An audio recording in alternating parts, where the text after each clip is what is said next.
So it's crazy how we ended up here. Yeah, it's been a journey. Been a journey, and I think it's been a short but fast friendship for both of us. Yeah, absolutely. And you know your people, you know your people. It's not even been a year since we first met. No, we met in December. It was December. Global it was Citizen. Global Citizen at Nelson Mandela's house. Like, people don't believe us when we tell the story. Right. They're like, so how do you guys know each other? Well, oh, we met at Nelson Mandela's house. Drinking champagne. And cacao. Yes. That's a story for another day. Yeah, that's a story for another day. Yeah. And I remember you had these beautiful bracelets on, and I was like, oh my God, I love your bracelet. And you gave me one, and I still have it. And I still wear it. I feel like bracelet sharing is our thing now. This bracelet. Gave you that one too. But then I remember when you were in Accra in June. Yeah, I was passing through. We had a layover and we went out for drinks. Yeah. And I saw you and I was like, oh, I'll probably be in the States. And you had mentioned you were going to be in New Orleans. And I was like, maybe I'll be in the States. And you're like, oh, what are you going to be there for? Because I'm nosy. Right. And I told you the length of time and you were like, oh, but that's a really longer time. Like, what are you up to? It's like, oh, I'm going for fibroid surgery. How did you feel when I said that? Were you surprised that I was so open about it? I was surprised, and then I was like, oh yeah, girl, I did that. I was like, I did that 2 years ago, or no, oh wow, no, it's been 4 years now since I had my surgery. So yeah, I was like, makes sense. But tell me about your experience a little bit. I'll share mine, but I always like to know because I feel like everybody has a different experience. I guess I'm more interested in sort of the actual procedure. Yeah, so I did laparoscopy.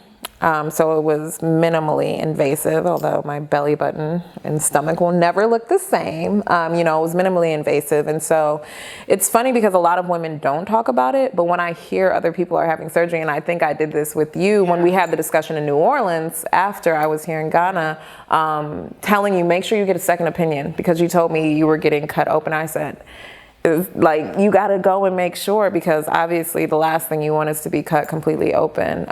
So yeah, I did my surgery 4 years ago. I had fibroids on the outside, on the inside, and in the walls.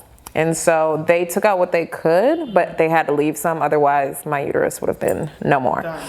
And so my doctor told me at that time that I would probably have to have surgery again in 2 years. And now it's been 4.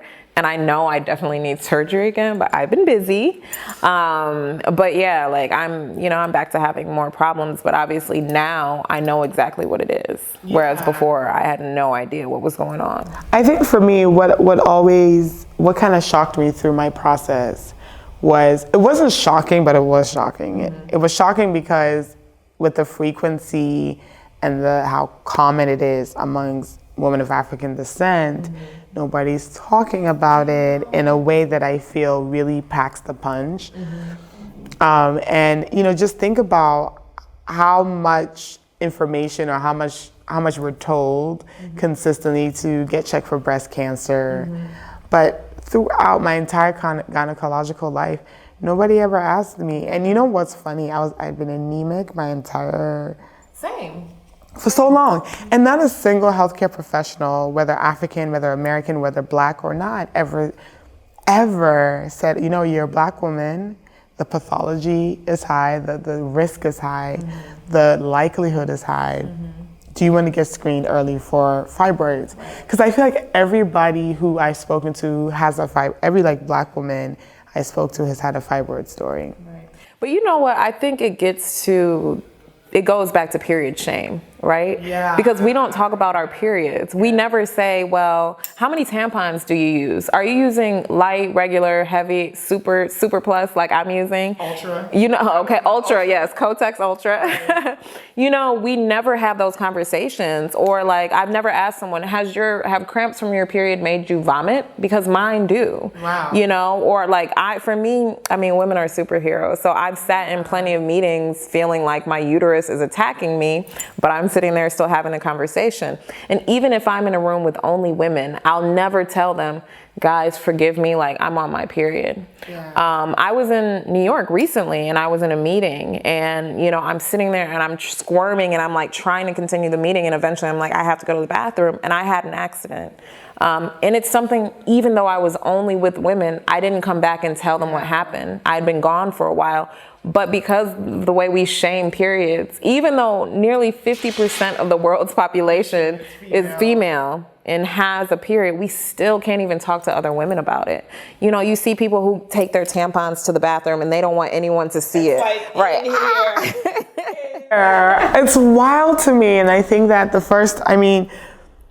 period shame, I feel like, where does it come from? And it's like, patriarchy. I mean, clearly. But, you know, it's like even in societies that like to talk about, you know, matrilineal and matriarchy, and we love women, we believe in women. As an Akan person, we hear that a lot about Asantes being like pro-woman. And it's like, how pro-woman are we if we can't even talk about our periods or like sit in an area? And I know that there's probably some, you know, some older traditions that I'm probably not really privy to that like govern some of these conversations. But I'm really curious. I'm curious on a global level. Yeah.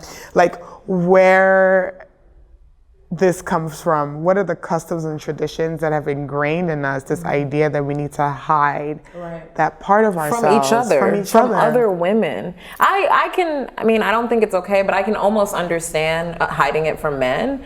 But we hide it from each other. We don't even live in a space or any society globally where like we can openly talk about how heavy our flow is, you know? And if we did, less women would end up to the point with fibroids where they do have to have surgery. Because you're asking questions. And when I was going for my surgery, and I put on my Instagram stories and I said, if anybody has any questions about how I even came to decide to even have fibroid surgery, what my experiences with fibroids, ask me. And the questions were very basic things like, well, it was very like, well, how did you know that you have fibroids? Or how did you know it was time to take it out? And should I get checked out? What should I look for? And I always tell people, okay, for me, when I realized that, okay, you know what, I might have fibroids. One, I knew of my mother's story. My mother had fibroids like the summer I graduated high school. She had a surgery. She had a total hysterectomy. And my sister had fibroids that had caused her some complications when she was giving birth to my niece. So when I noticed that my flow was a little heavier than what the internet was telling me was useful. And honestly, shout out to menstrual cups, because it really helped me sort of like measure, like, wait a minute, I just changed that 12 times. And that's 15 milliliters every single time of blood. Now, if you do the math, that's a lot of blood. That's a lot of blood. That's a lot of blood. Yeah. And it started to make me think like, okay, this might not be normal and acceptable. Like this may not. And once again, the question is like, what is normal? Yeah, and you know, for me, what happened, I was actually living in Benin, just next door, well, two over.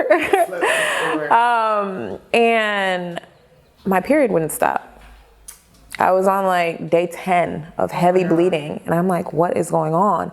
And I'm living in Benin. This is 2011, so the internet is poor because I was living in rural Benin, like 250 kilometers north of Cotonou. So I'm like trying to call my my gyno in Detroit. I'm calling my mom. I'm like, I don't know what to do. Eventually I call the US Embassy and I asked them, I'm like, do you know of a good gynecologist in Cotonou? And luckily one of the consulate workers, his wife was pregnant, and she recommended a really good gyno to me in Cotonou. And so I had to take a bus 5 hours down to the capital. And mind you, I was having to change my pad every hour, right? So at one point I had to ask, we're on a bus, like a shared taxi. Yeah. And I had to ask them to pull over, and I'm with my boyfriend at the time, and I'm like having to change my pad on the side of the road. and having to discard the pad. You know, it was horrible. And when I got down there, he had the equipment, he had a sonogram, and he checked. And that's when I found out fibroids. I'm like, what? I'd never really heard of, I've heard the word.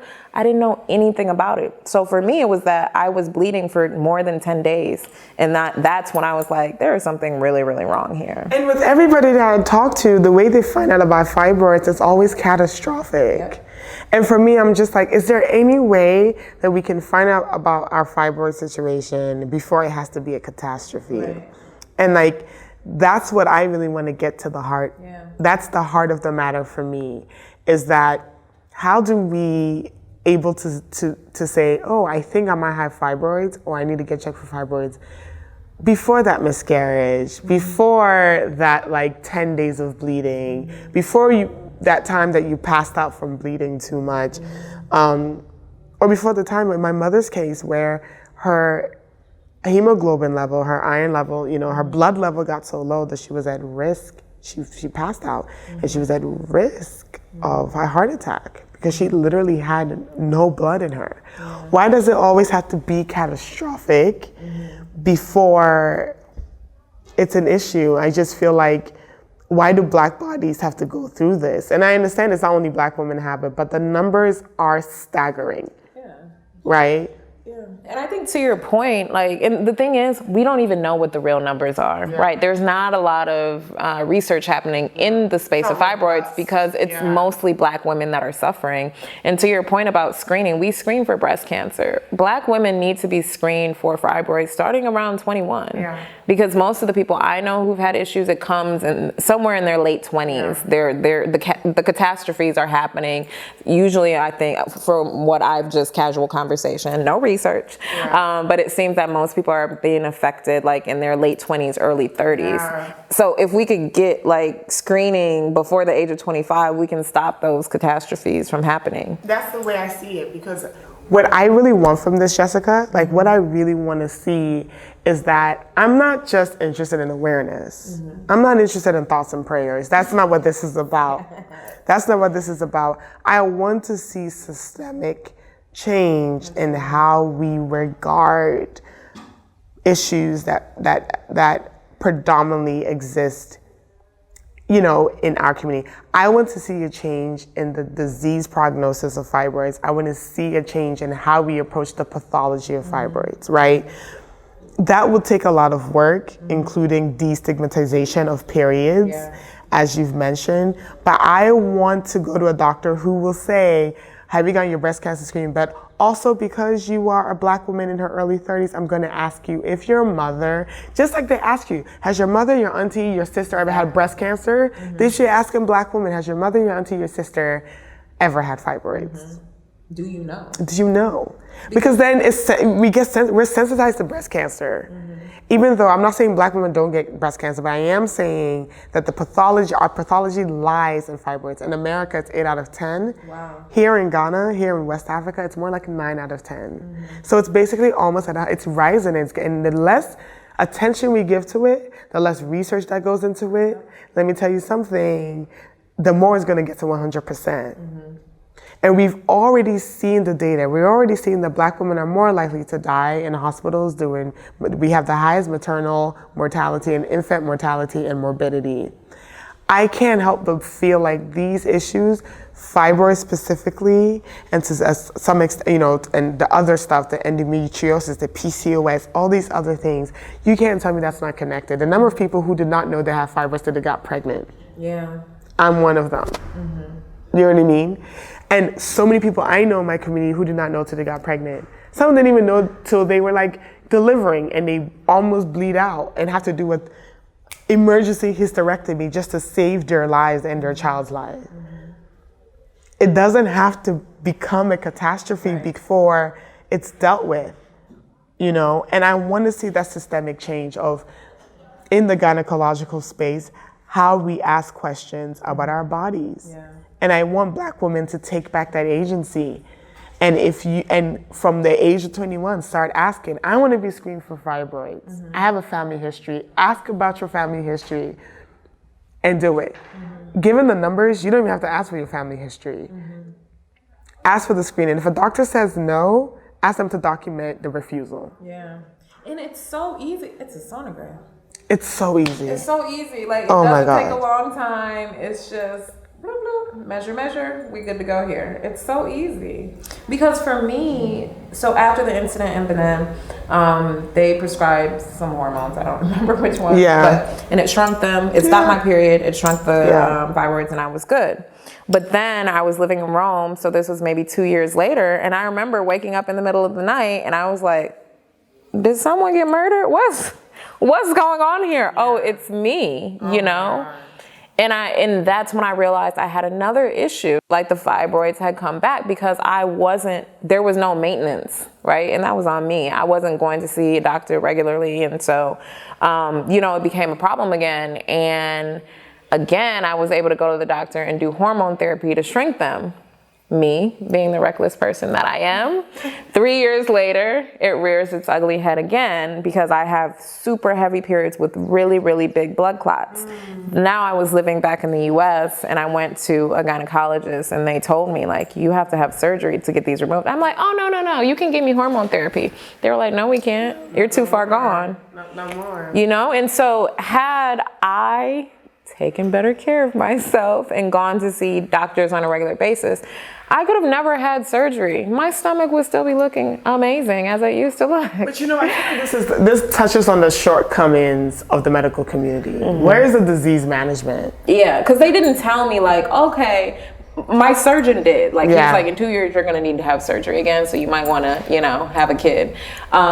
But none of the other doctors said, okay, we're going to give you this hormone therapy right now. It's going to shrink them for this set period of time. Or you need to get checked up in 6 months or 1 year or whatever. Or we're going to refer you to your nutritionist who's going to tell you, these are the foods you probably want to increase, these are the foods you're going to reduce. Because even, honestly, I was very blessed. My symptoms, I have symptoms, but they weren't as bad as, what a lot of my friends and even what my mother went through. And I really think my lifestyle had something to do with it. I drinking 2 liters of green juice, literally drinking 2 liters of green juice, eating plant-based. And then after I found out I might have fibroids and I started looking it all up, I realized that, so there is a way to manage fibroids in lifestyle, in the there is, it's like, they tell you, well, it's inevitable, but what they don't tell you is that there are therapies, right? There are therapies either in your own personal lifestyle, there are therapies also like medically, there are therapies to manage fibroids. You don't have to wake up in the middle of the night in a pool of blood, looking like somebody got stabbed in your bed. Right. You don't have to, in my case, wear a tampon and 2 pads. And Spanx and all these things just to hold it together to be able to leave the house, or for a couple of hours, literally rush back home. The number of office days I have missed, the number of meetings I've had to sit out because I literally could not even move my legs. Right, the pain has literally radiated into my leg muscles, my thigh muscles, to the point where moving, traveling with a hot water bottle. While driving, positioning it just so I could just drive to work. The number of management days I've missed, the number of opportunities and meetings I've missed because I could not, for the life of me, leave my house. It doesn't have to be the case. There are therapies, either lifestyle, talk to your gynecologist. There are therapies either to manage it with hormones or to manage it with lifestyle changes.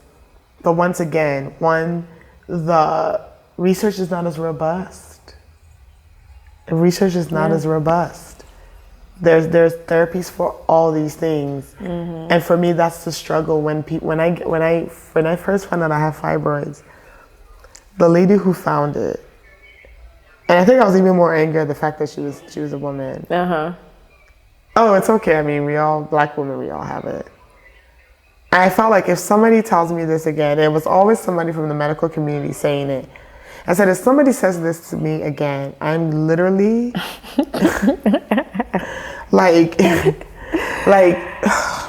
yeah. I don't know what I will do with myself. I might fight you. Yeah. It's it's that frustrating. And I think like in the US, the racism in the medical system, right? So, and even here, because you have to remember that a lot of the medical programs here are donor funded. So donors are setting the priorities. Right. But like in the US, so, you know, I'm past my 2-year mark and I know that I need surgery. I had, in January 2018, I passed a huge blood clot. So when I went back to the States, I had to find a new doctor because I had new insurance. So I go back to the States, and I was using Medicaid at the time, which, if people don't know, is insurance for, you know, low-income people. Yeah, and we can talk a little bit about Medicaid because it's such a great tool that I don't know why people, anyway. But there's stigma. Yeah, so there's stigma around it. I go see the doctor, and, you know, he knows I'm a Medicaid patient.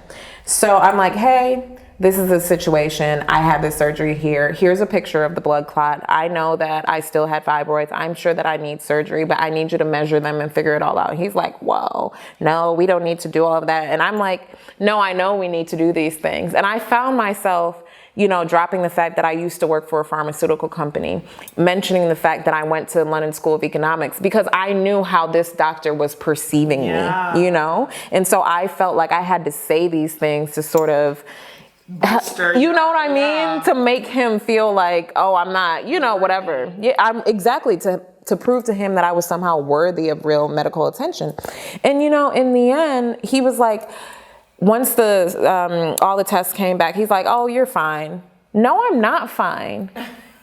No, I'm not. I can't have a blood clot that's almost as long as, right. It's impossible. There's something going on. But for him, he was like, oh, you're fine. You don't need anything.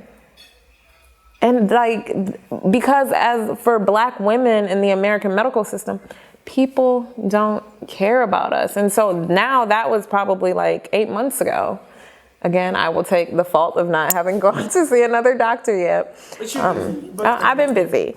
But you know what I mean? Like the way he dismissed my situation, even after I showed him physical proof of the type of blood clots I'm having. And he was like, oh, it's fine.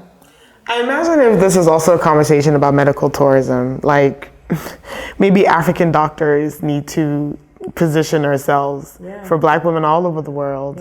Because here we check for fibroids because doctors are so used to fibroids. There are problems in the system that I don't agree with that I would like to see change. Nevertheless, the starting point at least is there's an acceptable sort of like, oh, you have fibroids. Okay, come back to me and we'll discuss what we can do for you. That's what I had. I had the benefit of a really great surgeon who was my first opinion, and I just happened to need to be in the States for my surgery, who happened to be my second opinion, who was also an African doctor practicing in the Washington, D.C. area. So I've got very lucky in that sense that both my doctors have been African. But what I loved was that can-do aspect of it.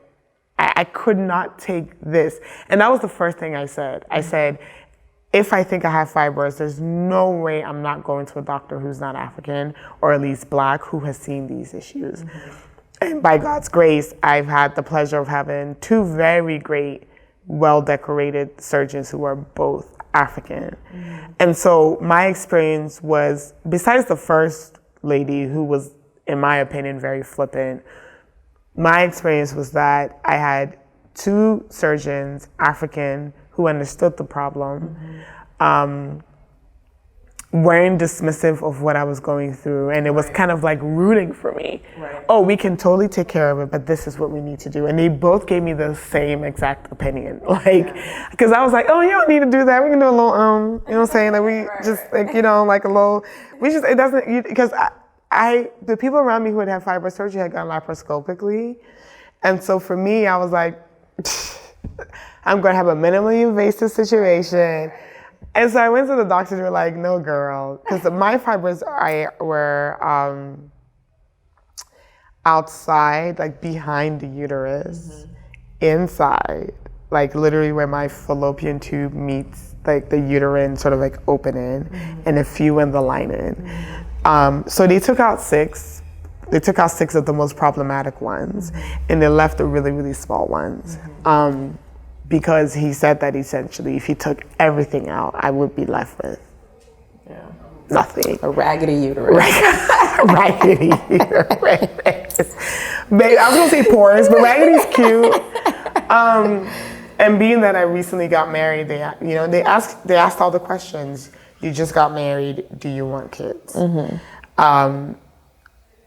Like, I guess we might want to try. And so you need a doctor who's willing at least to ask these questions and be interested in what your reproductive plans are. So maybe that's the next move for Catch Me in wherever is medical tourism for Black women with doctors who actually know our issues and our problems. No, absolutely. I imagine there are Black women right now in Brazil, like Afro-Cubans, Afro-Brazilians, women in Trinidad, women in Jamaica, I imagine are having this conversation about fibroids, because apparently it's something that's very common in women in African descent. Yeah. So that's what I'm really interested in. Countries where they're really minorities. Bolivia, Australia. You know, what is the experience of Black women living in Australia with fibroids? Okay. Yeah, so just thinking about women of African descent where they're like extreme minorities. Like people don't think about Afro-Mexicans, Afro-Bolivians. It's really, it's global. Yeah. God, I never thought about that. Yeah, these minority populations who, again, they may not even know what it is. And I have a very good friend who's Ugandan Australian, and what is our experience of fibroids there? Right. Of being a minority in that space, like what is being told to us? Yeah. You know, and I think, like you said, it goes back to destigmatization, and we need to be able to talk about all the issues with periods, because I'm realizing there's no such thing as normal. Yeah, no. I don't know what normal is, and I think that we keep being sold the story of what a normal period looks like. I need to know, maybe the conversation we need to have is what is a healthy versus unhealthy period versus what is normal. Because I don't think a normal period exists. I think there is a healthy period that follows sort of a textbook sort of like timing and calendar schedule. I thought, my whole life, I thought everybody's period was a week long. That's where I'm at. Come to find out. Some people have 3-day periods. What? And I was like, and that's my sister has 3-day periods. And I was like, wait, hold up. We don't like her. And I didn't even know that. And we grew up in the same house and we're two years apart. And I didn't know she has 3-day periods and mine are 1 week. You know? And again, it's because we don't talk about our periods. Exactly. Someone I lived in the same house with for 18 years. That taboo needs to disappear. That taboo needs to be, and I realize that there are a lot of social and cultural conventions that govern periods, but I would like to know what they are. Like, what is it in your country, and why don't we just decide, oh, okay, so that's the reason, okay, well, bye. You know what I mean? And I just feel like I'm just really in a place where I just feel like women really need to write our own stories. Yeah. We have to do the work. We absolutely. Because I just feel like there is a solution to this. We're watching a problem get worse and worse every single day by saying it's normal. There is no normal, guys. There's healthy and there's unhealthy, but there isn't a normal. And I think that for me, starting with normality may be where the stigma ends. Yeah. Because it's like, if we all decide that what we have going on with ourselves is just us and that's it, and there is no such thing as normal, then that's where we start the conversation. Yeah.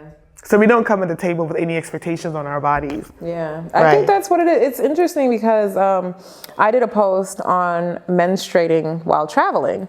Because I remember I was in Iran and these people had very kindly invited me into their home. My tour guide invited me into his home, and his wife was there and her sisters and friends. And, you know, we told them, obviously, I'm traveling to every country in the world. And they were like, how do you travel on your period? And I'm like, what do you mean? I never thought about it. But then I realized a lot of people were interested in how am I able to travel while being on my period. I'm like, my period comes every month. That's not going to stop my movement. And so I'm like, yeah. Some people periods does stuff. Exactly. Or they'll take the blanks from their birth control to make sure if they're going on vacation, they don't have a period. Yeah. But because travel is my lifestyle, I have to have a period while I'm traveling. So, you know, I travel with like a lot of tampons, and I always have bathroom wipes because I never know where I'm going to the bathroom. Yeah. I always have the little like heating pads that I can put inside. You know, and I've just learned to cope and making sure I always have pain medication. I've learned to cope. But after that conversation, I was like, let me do this. And I posted this on my Instagram. And we had almost 800 comments from women around the world talking about it. And what I also loved is there were some doctors in the comments who jumped in and were answering questions and, you know, talking about different sorts of therapy, homeopathic therapy for cramps and all these different things. And it was a beautiful conversation. And people were like, thank you. We never have these open conversations. And I think it's one that I need to have more often. I think this conversation we're having is definitely helpful. But yeah, like I look forward to more open dialogue around periods, around menstrual health, and definitely around fibroids. I think that we can only go up from here, honestly, because when I find out about my fibroids, I was so angry. I was angry at my body. I was angry at the system. I was angry at everybody who never thought to. I was angry at every doctor who had ever seen me and had never thought to ask me, do you cramp excessively on your periods? How often are you changing your tampon? How many pads are you going through? Because normal is what you experience. That's what's normal. Yes. And that's how we don't know it's a problem. I thought everybody's period is 1 week because mine is 1 week. I thought everybody changes their tampons every 2 hours because I change mine every 2 hours.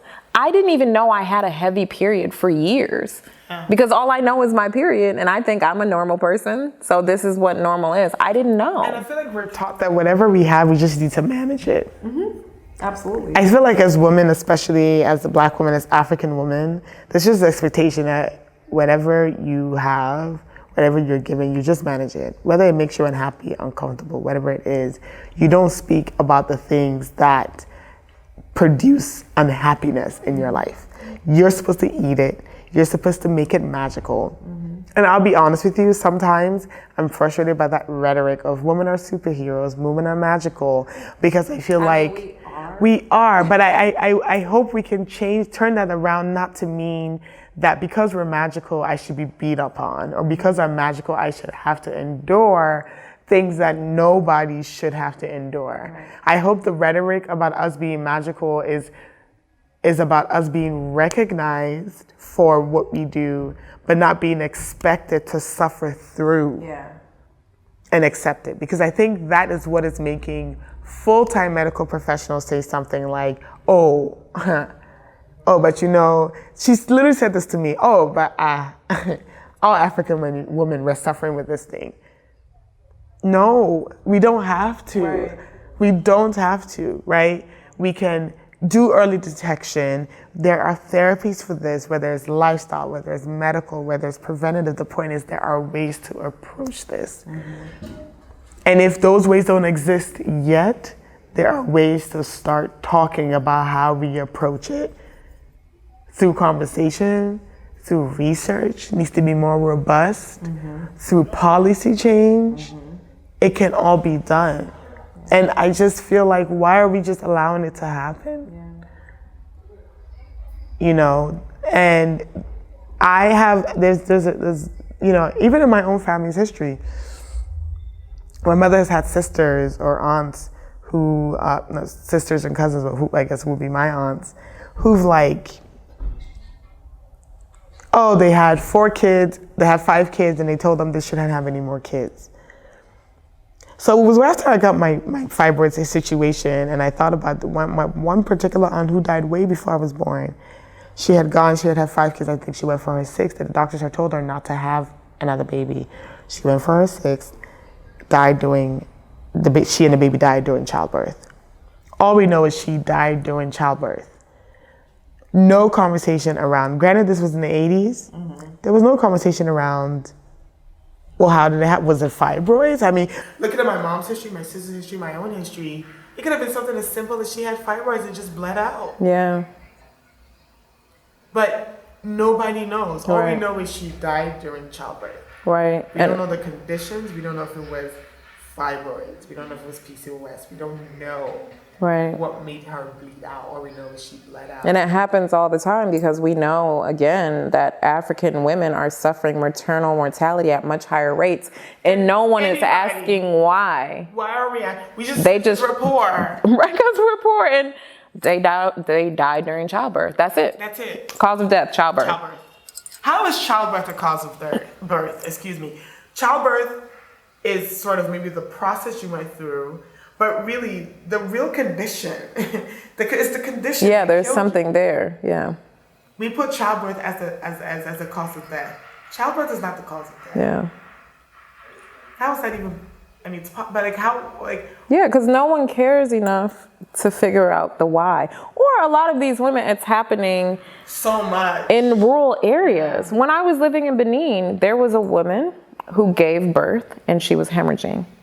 No one had a car, so they put her on a motorcycle taxi to get her to the hospital because there was no ambulance. When she got there, she died because she had lost so much blood on the way to the hospital. Now, does anyone know why she started hemorrhaging? No, it's just this assumption, oh, you had a baby, you're hemorrhaging. It's related to the baby. But why? No one ever asked the question. And now this little baby didn't have a mother. And that's it. There's no more questions. That's it. Oh, she died during childbirth. It's just an accepted thing. So-and-so died during childbirth, as if childbirth is like the actual condition. Right? No, there's a condition before that process of birth and a child came. And that process, you know what I mean? That condition is what made that process fatal. But it's just like, I'm just over accepting things as they are. Maybe I'm too much of like a liberal, you know, heal the world. Maybe I'm PC and I'm like too much like. I think it's the fact of the matter is it's an issue affecting tens of millions, even potentially hundreds of millions of people around the world.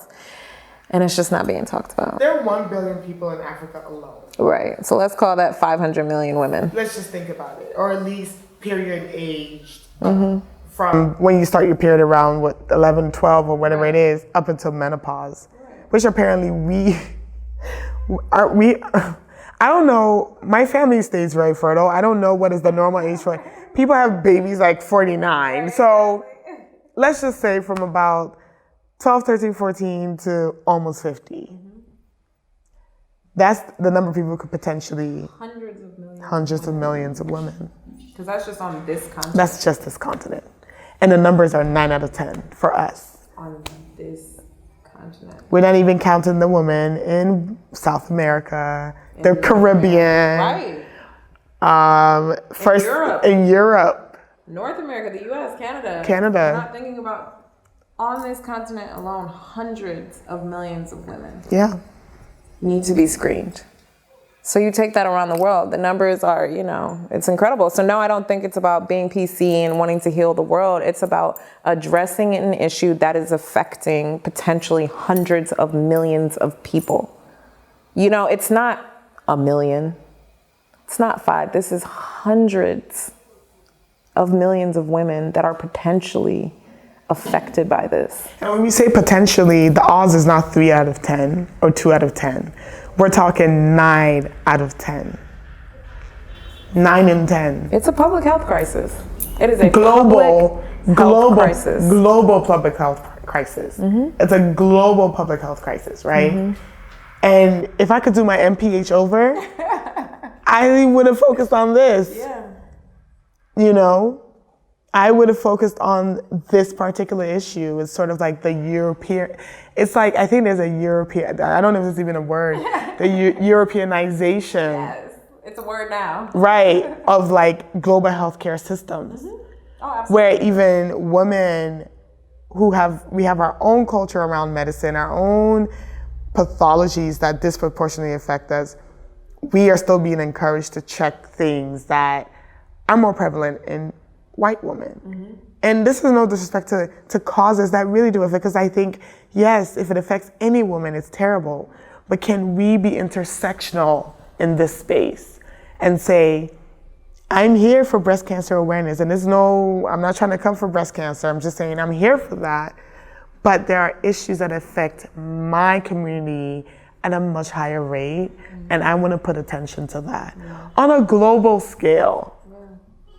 You know? So yeah, I've got to do my MPH over.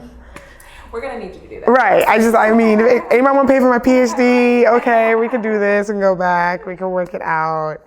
Okay, so let me ask you this though. What is something, big or small, like what is something that you're going to do? Like, yeah, right. We want to move past conversation. So like, what are our commitments out of this discussion? So you know what I'm gonna commit to? Once a month on my platform, on Instagram, I'm gonna have a conversation about periods. That's gonna be my commitment. And my reminder will be my period coming every single month. So the first day of my period, every month on Instagram, I will put up a post about periods and have a different conversation about periods. Wow. That is... You heard it here first. I did. I'm just thinking about all the data, okay, because I'm a data person. Right, like all the data, all the good data that's gonna come out of it. Go into that comment section and get that data. No, that's my commitment. Okay. I'm gonna one up you on it. Okay. I'm gonna make you a challenge. Okay. I'm gonna announce a challenge very soon. Okay. I'm gonna take 10 young women between the ages of 21 and 29. I'm gonna pay for them to get screened for fibroids. And I challenge you to do the same. I will do the same. Yes. I will do the same. So we're committing at least to start that's where I want to begin. Yes. 10 young women between 21 and 29, come with me. I'm paying for your screening. Okay, I'm here. I'm doing it. Done. And we're going to, you know what? It's about to be a challenge. I'm about to tag a whole rack of people. Yes, and then we're going to challenge other people. I know a whole rack of people that we both know that we need to be challenging for this. In different countries. And that's what I think is so amazing about both of our platforms is that we can talk to women all over the world. So it's not just going to be in the US, in Ghana, and Uganda. It's like we can challenge people living in different countries too. 100%. Yeah. 100%. So we're doing it. High five. And then when we're done, and there's just so much more that's going to come out of this space. Yeah. Like, definitely watch the space. Thank you for your leadership on this. Thank you. Are you kidding me? We wouldn't be sitting here even having this conversation if we hadn't just had a conversation. Yeah. So thank you. Thank you. Namaste. All right. Yay! I think that was, the challenge is good. Listen.